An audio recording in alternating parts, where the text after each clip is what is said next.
Intéressons-nous ici au cas de couplage un tout petit peu plus spécifique, notamment lorsque, par exemple, un proton HA va être au voisinage de deux types de protons différents entre eux, mais avec lesquels il est capable de coupler, des espèces de couplages multiples.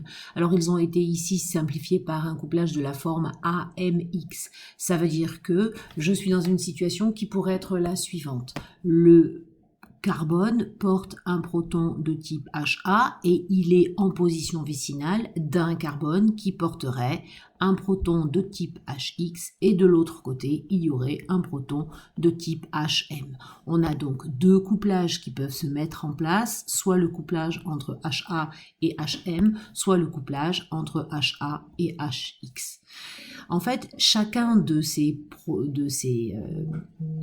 spin va avoir une influence sur la forme du signal KHA. Il suffit pour cela que vous connaissiez l'intensité du couplage qui est mis en œuvre et que vous les preniez par ordre décroissant d'influence sur le couplage. Imaginons sur le schéma que je vous propose que ce soit le couplage entre A et M qui soit le plus intense, qui implique le plus grand dédoublement de signal. Dans ce cas-là, un proton dédouble le premier signal et ensuite le proton de type HX met son influence en jeu, mais l'éclatement est moins grand, si bien que on ne va pas avoir de superposition de tous les pics qu'on obtient dans le signal, c'est-à-dire de toutes les fréquences qui entraînent une résonance du proton HA. On peut se retrouver comme ça avec des formes de signaux multiples. En l'occurrence, sur cet exemple-là, il y aurait deux fois un seul H avec lequel il y a couplage, et donc on aurait un doublet de doublet. Voilà, donc on pense absolument à s'appuyer sur une représentation en arborescence pour comprendre combien de signaux et surtout si par hasard il n'y a pas des superpositions. Tout dépend de la valeur de JAM et de la valeur de JAI. On peut fréquemment être amené à avoir à analyser des cas de couplage multiples lorsque l'on s'intéresse aux H portés par une double liaison, des H de type éthylénique ou vinylique. En effet, on a bien démontré, et je vous renvoie au cours sur les alcènes, qu'il existait des constantes de couplage qui mettaient en œuvre des intensités différentes, 3 intensités. Si j'en parle simplement, il y aurait les couplages qui seraient dits de type trans, c'est-à-dire lorsque les H sont de part et d'autre. Ici, ce serait la situation AM et qui sont de très forte intensité. Ensuite, il y a les couplages de type cis qui sont des couplages de moyenne intensité et puis il y aurait des couplages de type MX qui eux sont de toutes petites valeurs. Mais selon l'exercice, on va vous donner des valeurs numériques de ces 3 valeurs de J et donc vous serez amené à utiliser des couplages différents. Si je m'intéresse par exemple au cas du signal qui serait celui associé au proton HA, je dois prendre en compte 2 grandeurs de couplage. Un couplage de type J-trans. Dans certains cas, vous pourrez trouver que c'est un couplage de type J3 parce qu'il y a 3 atomes pour arriver jusqu'au H rose. Qui, comme il n'y a qu'un voisin rose, eh bien j'aurai un premier dédoublement du signal dû à l'interaction entre le proton A et le proton M. Et puis ensuite, il faudra que je prenne en compte le couplage entre le proton HA et le proton HX. Encore une fois, un seul voisin, donc un dédoublement de chacun des pics issus de l'interaction précédente. J'obtiendrai donc bien un doublet de doublet, mais dans ce genre de situation, ce qui est intéressant, c'est de faire attention aux écartements qui existent entre chacun des pics. Là, on avait un premier éclatement très grand, puis un deuxième éclatement moyen. Je vous laisse analyser tranquillement les deux situations analogues pour le proton M ou pour le proton X pour vous rendre compte que s'il y a bien à chaque fois un signal qui a la forme d'un doublet de doublet, en fait, les écartements relatifs des 4 pics qui constituent ce doublet de doublet vont dépendre des valeurs des J que l'on met en œuvre. Voilà un exercice d'application qui va vous permettre de réfléchir aux différents couplages qui peuvent être mis en œuvre dans une molécule un petit peu complexe. Voilà, il faut que vous appliquiez la méthode. Je vous propose d'arrêter la vidéo quelques instants pour que vous cherchiez la solution de cet exercice avant que je vous en propose une solution. Première étape du travail, faire apparaître les différents protons qui vont donner lieu à un signal RMN et établir les groupes de protons isochrones, c'est-à-dire les groupes de protons chimiquement équivalents. Voilà le travail qui a été fait. Les 2 groupements méthyl sont isochrones, donc il y a un groupe de 6H que j'ai représenté en vert. Il y a un autre groupe de protons chimiquement équivalents qui est le CH3 rouge à côté de la liaison CO, et puis tous les protons qui sont indépendants qui ont une intégration de 1, qui sont le jaune, le violet et le bleu. Donc je m'attends à avoir 1, 2, 3, 4, 5 signaux sur le spectre. Je fais le lien entre les intégrations et les déplacements chimiques en m'aidant bien entendu d'une table de valeurs. Je peux constater qu'il y a un seul signal qui intègre pour 3H et que fatalement ce signal est à associer aux 3 protons qui sont voisins de la liaison CO. Donc je peux en déduire que ce signal rouge, c'est un signal de 3H équivalent, dont le déplacement chimique est de l'ordre de 2,12 ppm, ce que je peux confirmer grâce à une table, et qu'effectivement c'est un signal qui sera un singulé, puisqu'il n'y a pas de protons qui sont portés sur le carbone voisin, vu que c'est la CO, et qu'il n'y a pas de H sur ce carbone-là. Je peux ensuite assez facilement attribuer le signal qui correspond à 6H équivalent, qui correspond aux 2 méthyls qui sont identiques entre eux et dont on me dit qu'ils ont un couplage de valeur 1 Hz. Et je remarque effectivement que ce couplage est le couplage qui va engager les H verts et le H jaune. Ils ont donc un seul H en couplage, cette valeur de couplage étant de 1 Hz, donc c'est normal qu'il y ait un signal qui correspondrait à 6H équivalent sous forme de doublé avec un déplacement chimique qui reste très faible parce que c'est en bout de ligne à 1,9 ppm. Je me sers encore une fois d'une table pour attribuer la valeur du déplacement chimique. J'utilise à nouveau les tables pour savoir que les déplacements chimiques qui sont de l'ordre de 6 ppm correspondent à des protons portés par la double liaison, donc soit le violet, soit le bleu. Et que je sais, grâce à la table, qu'il existe effectivement des couplages à travers la double liaison entre ces deux-là.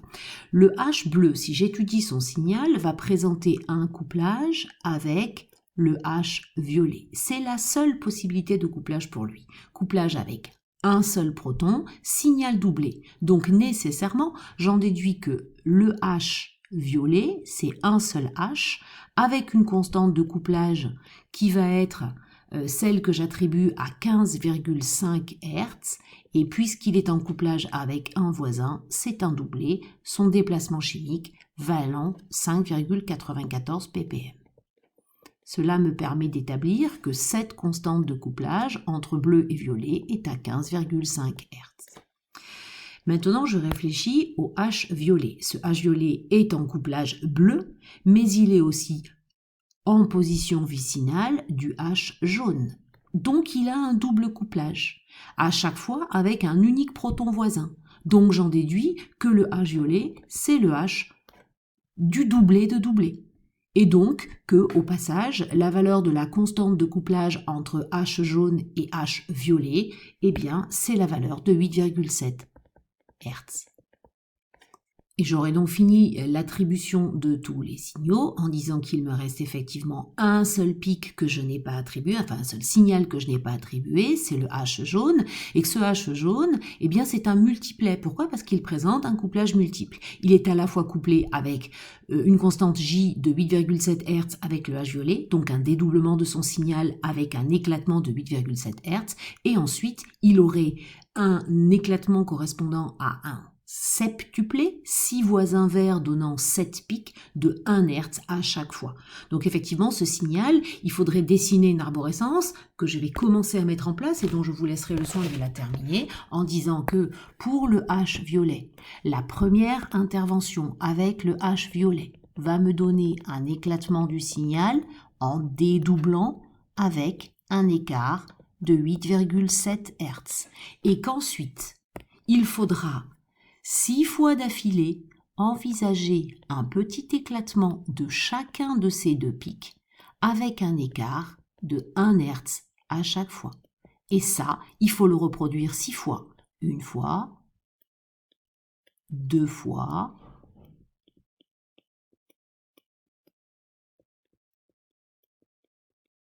3 fois. Bon, vous commencez à comprendre l'histoire. Etc., etc. Et donc, quel signal est-ce que j'aurai ? Si j'ai de la chance et que ça ne vient pas se recouvrir, je verrai un doublé formé par deux petits septuplés. mais il y a de grandes chances que ça finisse par venir se recouvrir et que donc le signal soit difficile à reconnaître visuellement, d'où le fait qu'on l'a appelé multiplé. Mais sinon, je répète, c'est un double couplage en doublé dont chacun des pics est remplacé par un septuplé dû au couplage avec les H verts. Voilà une molécule déjà relativement complexe à analyser. Entraînez-vous. Allez, dernier petit exercice que je vous propose pour vérifier qu'on commence à s'en sortir en spectro. Un exercice de détermination de formule. Cette fois-ci, les informations que vous avez, c'est pas le squelette complet, mais vous devez proposer une formule topologique de la molécule en partant de la formule brute et des données spectro, IR et RMN qu'il faut tout le temps exploiter. Aidez-vous des tables, essayez d'avoir des réflexes et d'avoir une petite méthode. Je vous laisse couper la vidéo, travailler de votre côté et puis on donne une solution ensemble. Alors face à ces exercices, la première chose que vous devez faire, c'est calculer le nombre d'insaturations de la molécule, c'est-à-dire le nombre de H2 qu'il manque à un composé qui aurait le même nombre de carbone et d'oxygène, mais qui ne comporterait que des liaisons simples. Pour cela, vous savez que je pars de nombre de H qui serait porté par un alcane possédant 9 carbones. La formule est de la forme CnH2n plus 2, donc un alcane à 9 carbones aurait 20 H. Et ensuite, je me rappelle que si je m'intéresse à un composé qui n'a que des liaisons simples, qui est saturé, et que j'insère des oxygènes, l'oxygène s'insère effectivement entre le carbone et l'hydrogène pour donner une liaison COH, enfin un groupe COH à la place du groupe CH. Donc le fait d'avoir 2 oxygènes dans un composé saturé ne modifie pas le nombre de H porté par la molécule.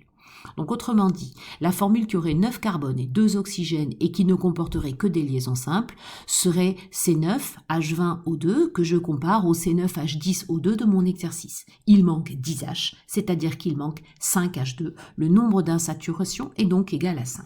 Ça doit tout de suite mettre une petite alerte dans votre tête. Un si grand nombre d'insaturations, c'est vraisemblablement que dans le composé que l'on cherche, il doit y avoir un noyau benzénique. Ayez ce réflexe-là. Un noyau benzénique, c'est déjà 4 insaturations qui sont mises en place. 4 pour le noyau benzénique. Ça veut donc dire que mes 5 insaturations me laissent encore une opportunité, soit une liaison CO, soit une liaison CC. Je continue à exploiter les données de l'exercice. Les données de l'exercice, c'est ensuite les données spectro. On me parle d'une bande de vibration intense à 1702 et d'une bande particulièrement large entre 2004 et 3400 cm-1. Ces informations sont classiques. Il faut avoir le réflexe de connaître les bandes qui vont avec. D'abord, une bande à 1702, c'est typiquement la vibration d'une liaison de type CO. Ça veut dire que j'exclus de mon raisonnement le fait qu'il y aurait une autre liaison carbone-carbone insaturée.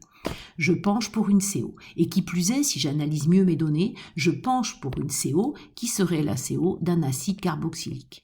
Quelle autre preuve est-ce que j'ai de ça? S'il y avait un acide carboxylique, eh bien, il y aurait certes la CO, dont je viens de dire qu'elle est en vibration aux alentours de 1702 cm-1, mais il y aurait aussi de l'autre côté une OH.